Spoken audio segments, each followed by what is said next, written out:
ನಾನು ಧನಂಜಯ್ ಅಂತ. ನಾವು ಬೆಳಗಾವಿ ಜಿಲ್ಲೆಯ ಕಾಸಬಾಗ್ನಲ್ಲಿರುವಂಥದ್ದು. ನನ್ನ ಮಿಸ್ಸಸ್ ಅವರಿಗೆ ಈಗ 7 ತಿಂಗಳು ಗರ್ಭಿಣಿ ಇದ್ದಾರೆ.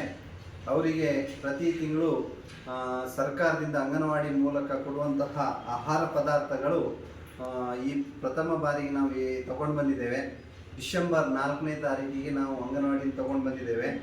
ಆದರೆ ಈ ಬಂದಿರುವಂತಹ ಸರ್ಕಾರದ ಆಹಾರ ಪದಾರ್ಥಗಳು ಎಲ್ಲದೂ ಸಹ ಎಕ್ಸ್ಪೈರ್ ಆಗಿದೆ, ಡೇಟ್ ಬಾರ್ ಆಗಿದೆ. ಇದನ್ನು ನಾವು ನೋಡಿದಕ್ಕೋಸ್ಕರವಾಗಿ ನಮಗೆ ಅದನ್ನು ನಾವು ಉಪಯೋಗ ಮಾಡಲಿಲ್ಲ. ಒಂದು ವೇಳೆ ನಾವು ನೋಡ್ದೇನೆ ಇದನ್ನು ಏನಾದರೂ ಉಪಯೋಗ ಮಾಡಿದರೆ ನಮ್ಮ ಆರೋಗ್ಯದಲ್ಲಿ ಏನಾದರೂ ದುಷ್ಪರಿಣಾಮ ಬಂದರೆ ಇದಕ್ಕೆ ಜವಾಬ್ದಾರ ಯಾರು? ಈ ರೀತಿಯಾದ ನಿರ್ಲಕ್ಷ್ಯತನವನ್ನು ಅಧಿಕಾರಿಗಳು ಮಾಡ್ತಾರೆ. ಆದರೆ ಯಾರ್ದೋ ಒಂದು ಜೀವದ ಜೊತೆಗೆ ಆಟ ಆಡ್ತಾ ಇದ್ದಾರೆ. ಇದು ಆಗಬಾರ್ದು. ನಾವು ಇದನ್ನು ಉಪಯೋಗ ಮಾಡಲಿಲ್ಲ ಆದರೆ ಸಾಮಾನ್ಯ ಜನರು ಅದನ್ನು ಉಪಯೋಗಿಸ್ಕೊಂಡು ಅದ್ರ ಮೂಲಕನೇ ಅವರು ಆಹಾರ ಪದಾರ್ಥಗಳನ್ನು ತಗೊಳ್ತಾ ಇರ್ತಾರೆ. ಅಂಥ ಸಂದರ್ಭದಲ್ಲಿ ಅವರಿಗೆ ಇದನ್ನು ನೋಡದೆ ಏನಾದರೂ ತಗೊಂಡು ಆಹಾರದಲ್ಲಿ ವ್ಯತ್ಯಾಸ ಆದರೆ ಅವರ ಜೀವವನ್ನು ಕಳ್ಕೊಳ್ಳುವಂಥ ಪರಿಸ್ಥಿತಿ ಬರ್ತದೆ. ಉದಾಹರಣೆ ಅಕ್ಕಿಯಲ್ಲಿ ಹುಳ ಇದೆ, ನೀವು ನೋಡ್ಬೋದು.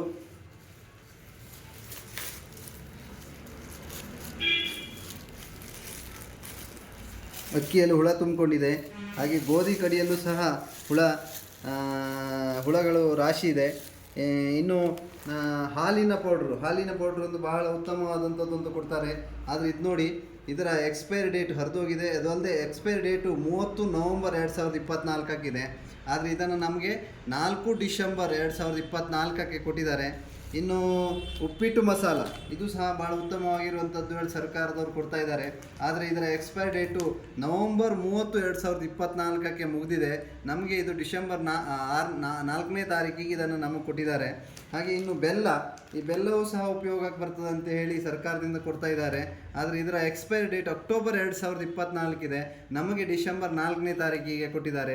ಎಲ್ಲ ಎಕ್ಸ್ಪೈರ್ ಆದಂತಹ ಆಹಾರ ಪದಾರ್ಥಗಳನ್ನು ಈ ರೀತಿಯಲ್ಲಿ ಜನಸಾಮಾನ್ಯರಿಗೆ ಕೊಟ್ಟರೆ ಅವರ ಆರೋಗ್ಯದಲ್ಲಿ ಏರುಪೇರಾಗಿ ಅವರ ಜೀವನ ತೊಂದರೆ ಆದಲ್ಲಿ ಯಾರು ಜವಾಬ್ದಾರರು?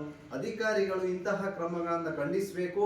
ಸಾರ್ವಜನಿಕರು ಇದನ್ನು ಖಂಡಿಸಿ ಇನ್ನು ಇತರರಿಗೆ ತೊಂದರೆ ಆಗದ ರೀತಿಯಲ್ಲಿ ನೋಡ್ಕೊಳ್ಬೇಕು. ಇದನ್ನು ಪರಿಶೀಲಿಸಿ ಅಧಿಕಾರಿಗಳು ಯಾರು ತಪ್ಪು ಮಾಡಿದಾರೋ ಅವರ ಮೇಲೆ ಕಠಿಣ ಕ್ರಮವನ್ನು ಕೈಗೊಂಡು ಮುಂದೆ ಯಾರಿಗೂ ಸಮಸ್ಯೆ ಆಗದ ಹಾಗೆ, ಮುಂದೆ ಅವರ ಜೀವನದಲ್ಲಿ ಆಟ ಆಡದಿದ್ದ ಹಾಗೆ ಮೇಲಾಧಿಕಾರಿಗಳು ಮತ್ತು ನಮ್ಮ ರಾಜಕೀಯ ನಾಯಕರು ಇದರ ಬಗ್ಗೆ ಕ್ರಮ ಕೈಗೊಳ್ಳಬೇಕು.